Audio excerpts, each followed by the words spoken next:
日本語おしゃべり道場。こんにちは、斉藤です。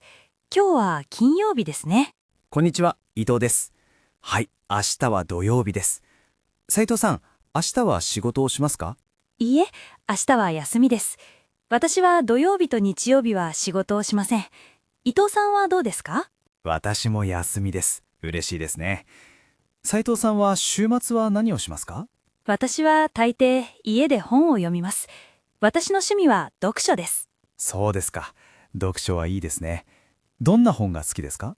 私は日本の小説が好きです。あと漫画もよく読みます。伊藤さんは漫画を読みますか？はい、私も大好きです。日本の漫画は面白いですね。私はワンピースが好きです。ああ、ワンピースは有名ですね。私も知ってます。斉藤さんは家で読みますか？はい、家で読みます。でも、時々図書館へ行きます。図書館は静かですから好きです。図書館はいいですね。広いですし、本がたくさんありますね。はい。斉藤さんは週末は外に行きませんか？時々カフェに行きます。カフェでコーヒーを飲みます。そして本を読みます。おしゃれですね。どこのカフェに行きますか？駅の前のカフェです。あそこのコーヒーは安いです。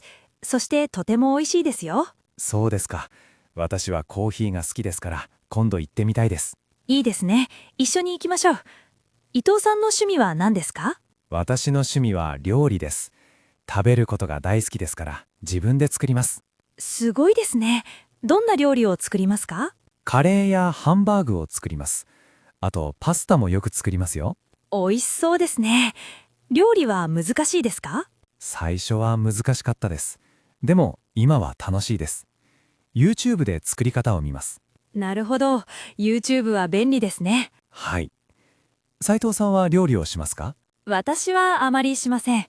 私は食べる専門です。あははは、それもいいですね。じゃあ今度の日曜日、私の家でご飯を食べませんか？私がカレーを作ります。いいんですか？ぜひ食べたいです。はい。辛いカレーは大丈夫ですか？はい、大丈夫です。大好きです。楽しみですね。じゃあ日曜日の12時に来てください。わかりました。飲み物は私が買っていきますね。ありがとうございます。ではまた日曜日に会いましょう。はい、さようなら。